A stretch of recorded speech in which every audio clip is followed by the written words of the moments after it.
Éminence. Ah, bienvenue. Bonjour.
Vous venez d'être reçu par son éminence Cardinal Frédérin Ambongo. Quel a été l'objet de votre visite? Oui, j'ai été reçu par son éminence, le cardinal Fridolin Ambongo, ce matin, et je suis très comblé, étant donné que je suis catholique pratiquant.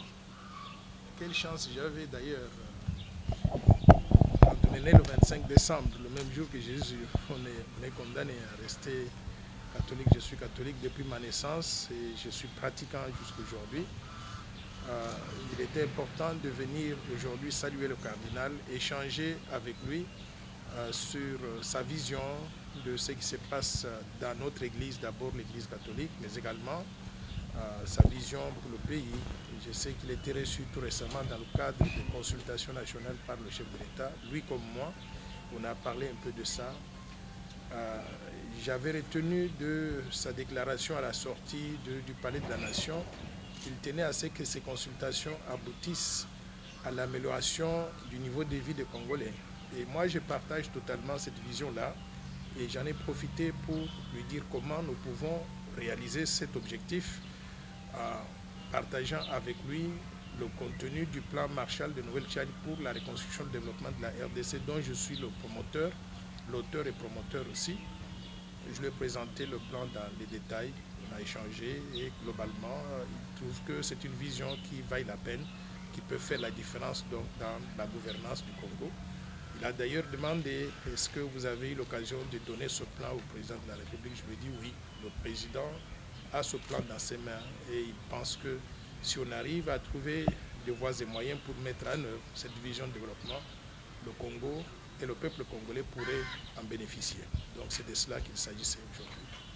Moi, en tant que catholique, j'attends de mon Église de continuer à jouer un rôle positif pour pacifier le pays, pour qu'il n'y ait pas de tensions sociales, pour amener tous les acteurs politiques autour d'une même table, pour que nous puissions partager la même vision et nous insérer dans la dynamique du développement. C'est ça que j'attends donc de mon Église. Et l'Église a toujours joué ce rôle d'ailleurs et je voudrais les féliciter, les remercier pour cela. Je veux qu'ils continuent à s'impliquer dans cette pacification de la République démocratique du Congo et surtout à raisonner les acteurs politiques pour qu'ensemble, nous puissions tous mettre l'intérêt du peuple congolais avant. Il arrive des situations qui sont déjà dépassées, que nous devons oublier, tourner la page, si nous voulons que tout le monde participe au développement du pays. Et je crois que ce rôle-là, l'Église le joue très bien. C'est à moi de vous remercier.